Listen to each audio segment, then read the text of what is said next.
Bonjour Philippe, bonjour cher Vissoussien. Nous allons vous narrer ce qu'il s'est passé à la suite de notre première vidéo concernant la police municipale, à savoir qu'il y a un refus de communication de la part du maire sur ces fameux rapports d'investigation sur les dysfonctionnements de la police municipale.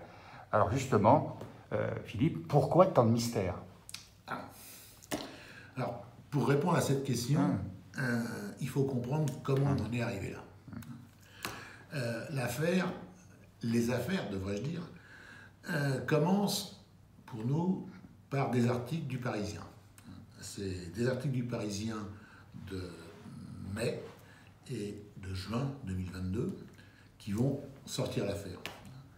On va apprendre les nombreuses turpitudes du chef de la police.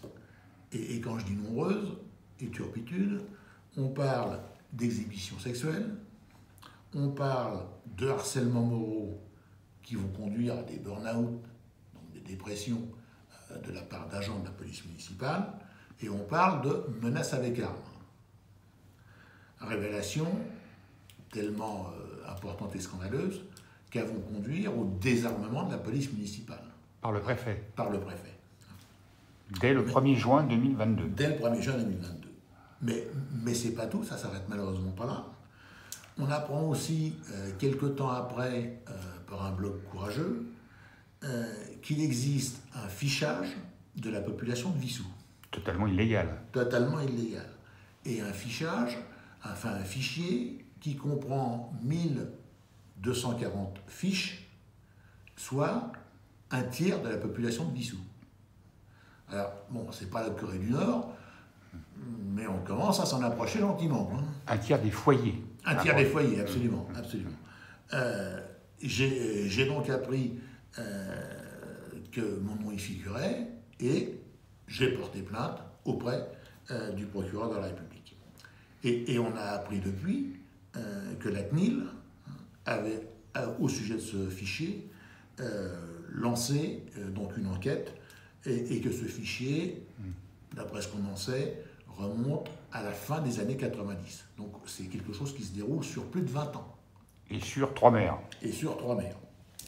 Alors, ces informations, ces éléments-là sur le fichier, entre autres, vont donner lieu, elles, à un article complémentaire du média d'investigation Blast, qui confirme les éléments précédents du Parisien, et dans lequel on apprend en plus que le chef de la police se serait rendu coupable de violence sur un administré et qu'il y a un micmac pour le moins inquiétant sur des armes et des munitions qui auraient disparu, réapparu, enfin une gestion des armes, c'est quand même dangereux, tout à fait inquiétant.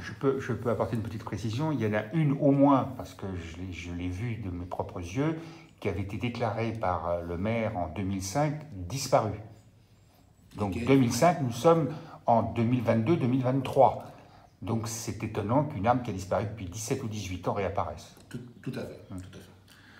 Alors, comme tu me posais la question, bien évidemment, tu t'en souviens, ça a été aussi très abordé dans les conseils municipaux. J'ai au départ donc, levé ces points de dysfonctionnement. Dès le mois de, pour être précis, dès le départ. Au mois de juin 2022. Voilà, dès le départ. Alors ça a été relayé d'ailleurs, je ne suis pas le seul, par d'autres conseillers municipaux. Dont votre serviteur.